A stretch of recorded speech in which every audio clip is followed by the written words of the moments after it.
aura pas d'indirect, hein, du moins. Bon, écoutez, bienvenue à tous et à toutes, naturellement. Soyez les bienvenus. Si vous souhaitez intervenir, voilà, c'est en direct pour le chat. N'ayez pas peur d'exprimer vos sentiments, vos ressentis, enfin bon, puis tout simplement ce que vous souhaitez voir partager sur cette chaîne, car elle vous appartient, elle est à vous, elle n'est pas qu'à moi, hein. Moi, je ne suis que le relais de vos ressentis, de vos sentiments, des questions que vous me posez, des suggestions, voire même des critiques. Je prends tout. N'ayez pas peur, je prends tout en pleine figure. Bon, n'oubliez pas de vous abonner, c'est très important.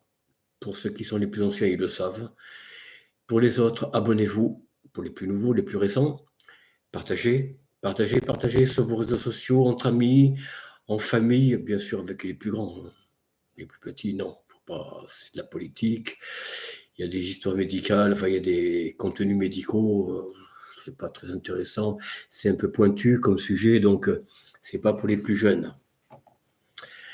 Voilà, alors je n'ai pas donné de limite d'âge, bien sûr, ça peut être des adolescents assez avertis, des étudiants qui comprendront de quoi il en retourne.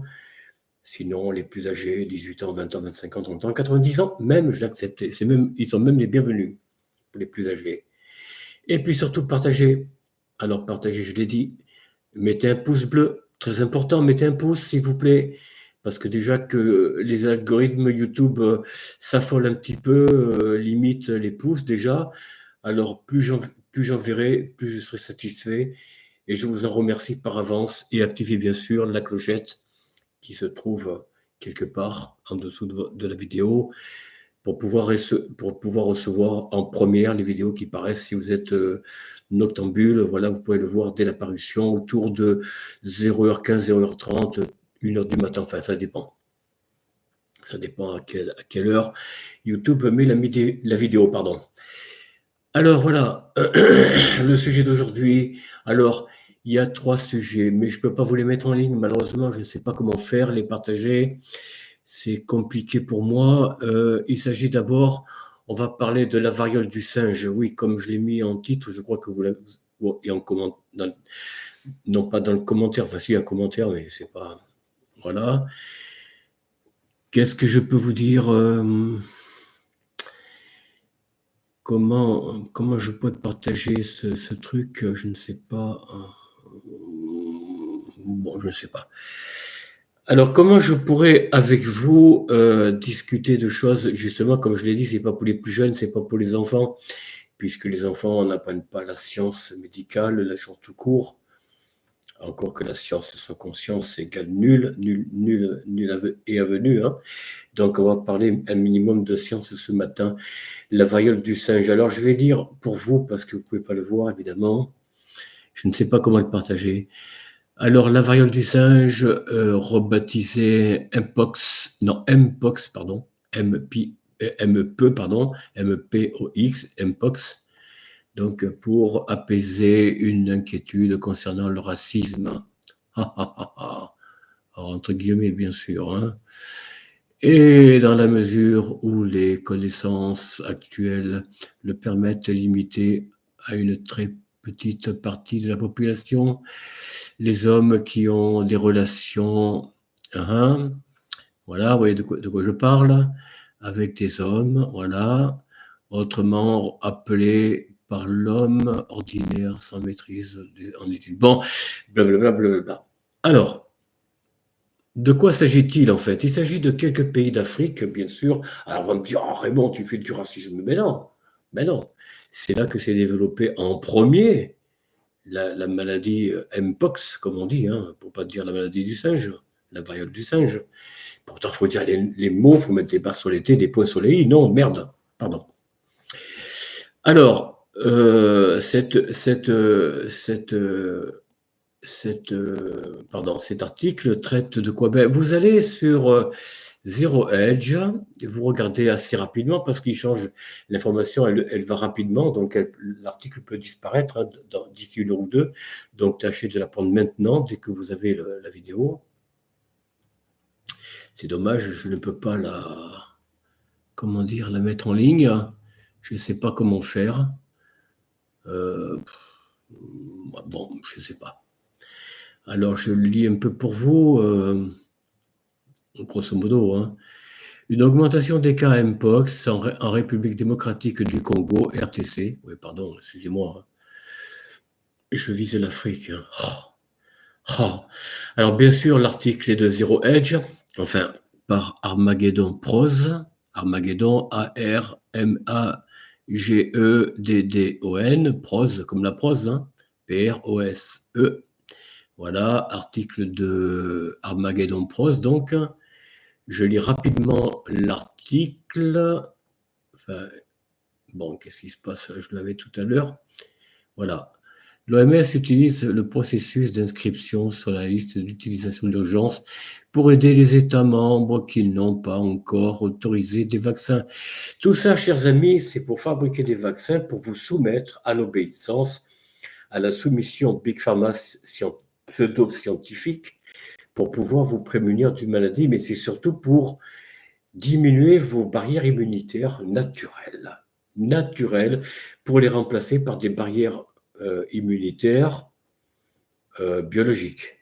Voilà, c'est le but de cette vidéo, de ce vaccin que l'OMS préconise. Mais attention, il préconise une nouvelle pandémie encore plus grave que la maladie du singe, donc Mpox, une bactérie encore plus grave à venir. C'est pas encore là, ça va venir. Attendez, les labos depuis, bon, quel pays je ne vous le dirai pas, mais vous devinez, en tout cas fait par de scientifiques patentés, payés par Big Pharma, ils vont lâcher une nouvelle bactérie pour dire ça y est, vaccinez-vous. Un nouveau vaccin encore pire que la maladie du singe, pire que la maladie précédente là, concernant les volailles, comment ça s'appelle? Oh, je ne me rappelle plus le nom, enfin bon. Mais voilà, encore pire, toujours, mais toujours pire. Toujours plus grave. La Covid-19, c'est fini. Ah non, ça c'était rien, c'était une entrée. Maintenant, nous arrivons au plat de résistance. Mpox, et puis d'autres bactéries à venir. Préparez-vous, chers amis, préparez-vous. Avec un pass vaccinatoire, QR code, des passeports avec bien sûr QR code à la clé, sinon vous ne passez pas. Donc restez chez vous. Vous voyez? Si vous voulez voyager librement, non, c'est fini. D'ici quelques temps, vous devrez monter patte blanche, c'est-à-dire QR code, vaccin à jour, attention, vaccin obligatoire. Si vous n'avez pas les vaccins sur le passeport, vous ne sortez pas de votre pays, que ce soit la France et les États-Unis, l'Angleterre, peu importe. La Chine, etc. Pour la Chine, c'est déjà fait, le QR code. Voilà, donc tout ça pour vous dire, chers amis, que vos libertés, vous n'en avez plus, mais je vous l'avais dit, je vous l'avais annoncé depuis déjà pas mal de temps. Je répète la phrase du deuxième ou troisième président des États-Unis, donc déjà c'était au début du 19e siècle, vous voyez. Il disait que pour un peu de sécurité, vous devrez abandonner votre liberté. Et vous croyez que vous allez avoir de la sécurité? Non, vous n'aurez ni l'une, donc pas de liberté, ni l'autre, pas de sécurité. Parce que l'État n'est pas là pour vous sécuriser. Absolument pas. Parce qu'ils sont là pour profiter de vous, pour vous asservir, vous soumettre à des vaccinations. Bon, il n'a pas dit ça, Franklin Roosevelt, bien sûr. Mais déjà, se soumettre sa propre liberté, c'est déjà pour un petit peu de sécurité. Un petit peu, hein, un tout petit peu. Et selon la volonté des gouvernements, selon leur propre volonté. Ça veut dire du jour au lendemain, votre sécurité saute, quand ils le veulent. Tout ça pour votre plus grand bien, chers amis. Les Jeux Olympiques s'achèvent. Ça y est, nous sommes déjà au jour J de la fin des Jeux. Je passe à autre chose, à notre sujet. Alors, je ne sais pas si c'est celle-là. Attendez. Enfin, si, c'est l'un des sujets. Alors, je donne le titre. Alors, toujours de Zero Edge, dépêchez-vous d'avoir l'information, sinon tapez sur la barre de recherche, hein. Vous l'avez, je pense que vous l'avez quelque part. Alors là, je ne sais pas où elle est, hein, la barre de recherche. Je crois qu'elle est tout en bas. Non, elle n'y est pas. Enfin bon, affichez les commentaires. Bon, vous les retrouverez s'ils ne sont pas trop anciens. Et puis, en vous abonnant, vous avez bien sûr la possibilité d'avoir en primes, en première, les parutions que Zero Edge font paraître sur leur toile. Alors, de quoi s'agit-il maintenant? On va parler des jeux un petit peu, puisque c'est presque la fin, pratiquement. Alors, je cite Zero Edge, le journaliste, enfin, par Tyler Durden. Je cite la source, hein, bien sûr, toujours. Le biologiste Richard Dawkins, excusez-moi. Alors, le biologiste Richard Dawkins, Dawkins, sans le N, affirme que Facebook a bombardé un compte après avoir publié un message affirmant que les boxeurs masculins ne devraient pas combattre les femmes. Mince alors, va-t-on retirer la médaille d'or à Iman Khelif? Alors, non, non, je ne sais pas. Alors, samedi matin, donc hier, la veille, Dawkins donc, a publié sur X, donc sur X, c'est Twitter, hein, un message concernant cette censure choquante, affirmant qu'aucune raison n'avait été donnée pour la suppression soudaine de son compte. Ah, c'est lui qui l'a mis en ligne alors. Il a mis en ligne alertant ses auditeurs que, en fait, il ne devait pas, les hommes ne devaient pas combattre avec des femmes. Bon, alors Facebook a censuré son article apparemment, peut-être même son compte d'ailleurs. C'est sur X, oui. Donc Facebook l'a censuré. Bah, il voulait le faire passer sur. Bah voilà. Vous comprenez? Ah, l'article il est payant là. Bon, d'accord. L'article est payant, je ne peux pas vous le lire. Voilà, donc cet article est lu. Voilà. Alors, je reviens. Donc, le premier article concernait la variole du singe, donc Mpox, hein, c'est comme ça qu'il faut l'appeler pour pas tomber dans la cible d'un raciste. Ah, méchant, méchant. Mais curieusement, ce sont des pays, d'un petit nombre de pays, hein, un petit nombre de pays qui développent des maladies. Alors, je ne sais pas si c'est eux qui les développent. En tout cas, c'est chez eux qu'elles se déploient. Mais je ne sais pas s'il n'y a pas un laboratoire d'un pays que je ne nommerai pas, le plus grand pays, enfin le pays qui nous domine par sa monnaie. Vous voyez un petit peu de qui je parle. Est-ce que ce n'est pas eux qui déploient en Afrique? Est-ce qu'il ne faut pas voir là quelques milliardaires qui auraient voyagé avec leur labo de recherche et qui auraient développé ou propagé un virus? On n'en sait rien. En tout cas, qui c'est qui propage ce genre de virus ou de pandémie, pardon? Eh bien, ce sont des animaux. Oh, méchant, Raymond, que tu es. Tu parles d'animaux, mais tu n'as pas honte, non, d'attaquer les animaux. Attention, Brigitte Bardot va t'attaquer, hein. Fais attention. C'est pas bien ce que tu dis. Ah, j'ai pas dit que c'est les animaux. Ça ne vous rappelle rien, cette histoire du Mpox, transmise dans certains pays par certains animaux? Non, le sida dans les années 80, c'était pareil. On disait que c'est les animaux. Ah, le Covid, c'est les chauves-souris. Oh, pardon, Madame Brigitte Bardot, je ne voulais pas vous offenser ces animaux, ces chauves-souris. Tout ça, c'est du blablabla. Hein. Ce n'est pas des animaux qui transmettent à l'homme ce genre de... Ah, la grippe aviaire, voilà. Je cherchais, après la crise du Covid, c'est la grippe aviaire que l'OMS a mise en avant.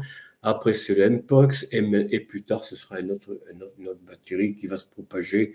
Là aussi, à partir de quelques pays minoritaires sur la planète, hein, bien qu'ils sont plus d'1 milliard d'habitants quand même. Enfin, il y a plusieurs pays, hein, il n'y a pas qu'un seul pays, je n'ai pas 1 milliard d'habitants, hein, c'est le continent. Bah, enfin, je cite personne. En tout cas, ces pandémies, bizarrement, se développent dans ces régions que l'on veut asservir, je dis bien asservir, pour les contenir dans l'état bah, d'anti-développement, parce que ces pays, ce sont des pays émergents, ce sont des pays qui vont se développer un jour. Et pour les empêcher de se développer, on leur balance des bactéries en disant, vous voyez, c'est eux qui développent la maladie, là, vous voyez, c'est eux, c'est ces pays-là, vous voyez, c'est eux. Ah non, il faut gratter un petit peu, chers amis, pour connaître les véritables causes. À mon avis, ce n'est pas le continent, je ne citerai pas, qui a développé, en tout cas, ce n'est pas eux qui l'ont développé. C'est eux qui en sont les victimes en premier, avant les pays occidentaux, donc États-Unis, parce que, attention, États-Unis, il y a deux manières de voir les peuples. Il y a les pouvoirs et les gens. Donc, les plus bas. Vous voyez ce que je veux dire? À votre santé.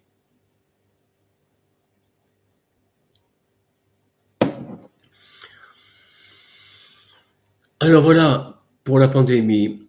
Alors maintenant, je reviens rapidement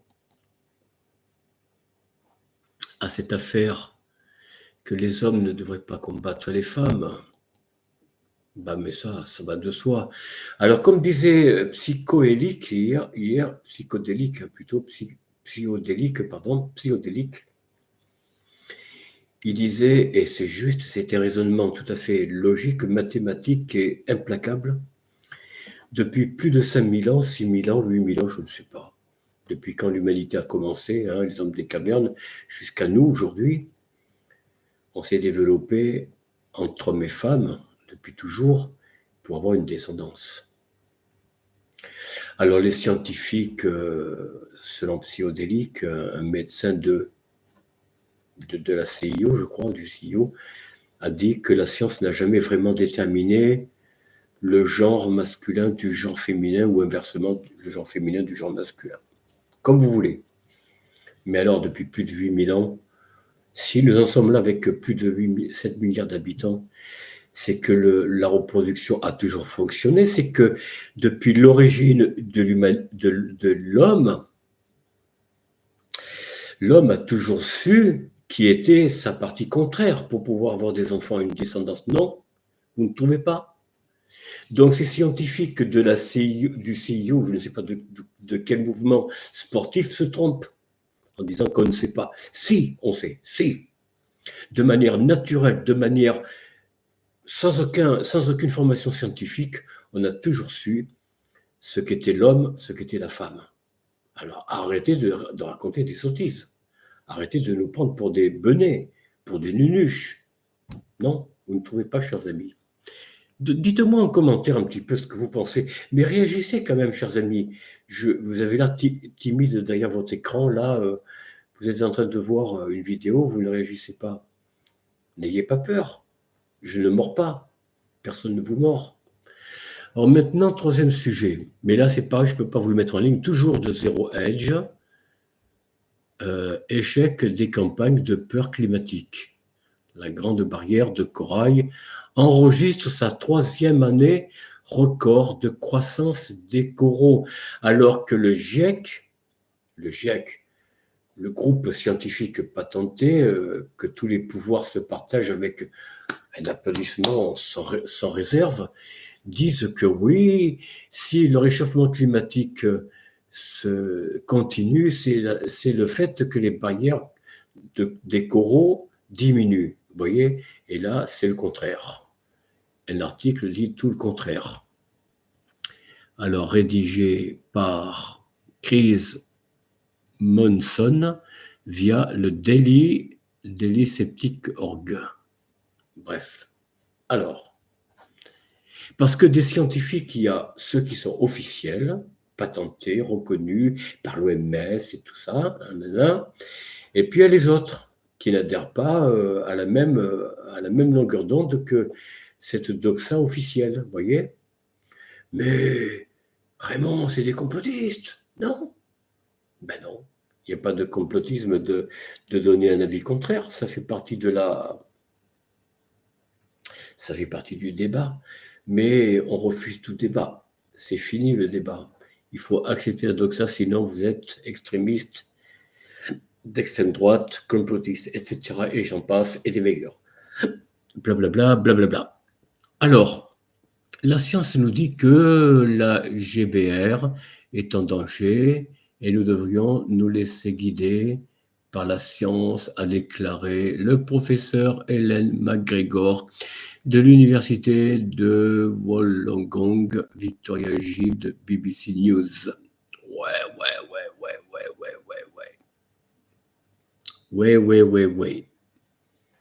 Alors, quelle est la source qui dément justement? Alors, quel est le groupe? Attendez, je vois un peu. Lire le dernier article de l'AIMS, c'est lire la meilleure version possible de l'histoire selon laquelle le récif se dirige vers un désastre. Ah bon? Et bien sûr, tout cela est dû au changement climatique non prouvé qui serait causé par l'activité humaine. Ah oui, l'homme est toujours coupable, bien sûr. On prétend que cela provoquera des vagues de chaleur massives, plus fréquentes et plus longues, un produit sans doute d'un modèle climatique. On suggère généralement que ces vagues de chaleur et de blanchissement massif étaient rares avant les années 90, bien que l'on ne sache pas comment quelqu'un peut le savoir. Les observations détaillées du GBR et les enregistrements de température remontent à peine à quelques décennies. Voilà. Donc on ne sait pas comment avant le climat se comportait. Enfin, on a bien une idée qu'il y a eu des périodes de chaudes et des périodes glaciaires. Bon, ça c'est un secret pour personne. Enfin, en tout cas pas pour vous, chers amis qui me suivez depuis le début de cette chaîne. Tout le monde ne partage pas la peur des coraux. Ah, le docteur Peter Reid, donc RIDD, scientifique de renom, étudie la grande barrière de corail depuis 40 ans et constate que le nombre de coraux a explosé. Donc, n'a pas diminué, comme nous dit le GIEC et tous ses corollaires scientifiques ces dernières années. Il affirme que les 3000 récifs du plus grand système du monde abritent tous d'excellents coraux. Bon, bref, j'arrête là. Donc, je répète le nom du scientifique. Allez sur le docteur Peter Reid, R-I-D-D. Faites votre propre opinion, chers amis. Je n'ai rien d'autre à ajouter. Je suis moi-même pas scientifique du tout. Je ne suis pas docteur, je ne suis rien. Je suis qu'un simple individu qui vous donne l'actualité à chaud, autant que je peux, ou alors avec du recul. Voilà, chers amis, cette vidéo s'achève. Je vous remercie de l'avoir suivie. Partagez autour de vous. N'ayez pas peur. Soyez sûr que vous en serez remerciés. Je vous ferai des vidéos toujours de meilleure qualité si vous m'encouragez. Sinon, eh bien, je ne peux rien vous dire de plus. Cette chaîne mourra. C'est pas le but d'une chaîne. Si vous voulez de l'actualité, ou alors faites-moi des suggestions. Dites-moi qu'est-ce que je dois faire, qu'est-ce que je dois dire, qu'est-ce que je dois vous donner. Donnez-moi des idées, donnez-moi des suggestions. Faites des commentaires, des critiques ou des approbations. Je les accepte aussi, bien entendu. Je prends tout. Mais soyez corrects. Ne soyez pas trop injurieux, car j'écarterai bien sûr de facto tout commentaire injurieux et insoutenable, bien entendu. Faites-moi des critiques constructives, des commentaires constructifs, et entre nous, le fil passera, chers amis. Alors, comme je le dis toujours et je le répète, vivez heureux auprès de vos enfants, chers amis, pères et mères de famille. Aimez vos parents, chers enfants, et vous, parents, aimez vos parents, vos grands-parents, si vous les avez encore, donc les aïeux de vos enfants, n'est-ce pas? Vivez heureux entre amis, partagez des bons moments. C'est encore l'été, nous sommes en plein mois d'août, enfin, pas vraiment en plein, mais nous sommes encore au mois d'août. Je vous souhaite, je ne l'ai pas fait pour les juilletistes, hein, pardonnez-moi, je vous souhaite pour les Haussiens de très très bonnes vacances. Détendez-vous, vivez heureux et je vous dis à très bientôt. Au revoir.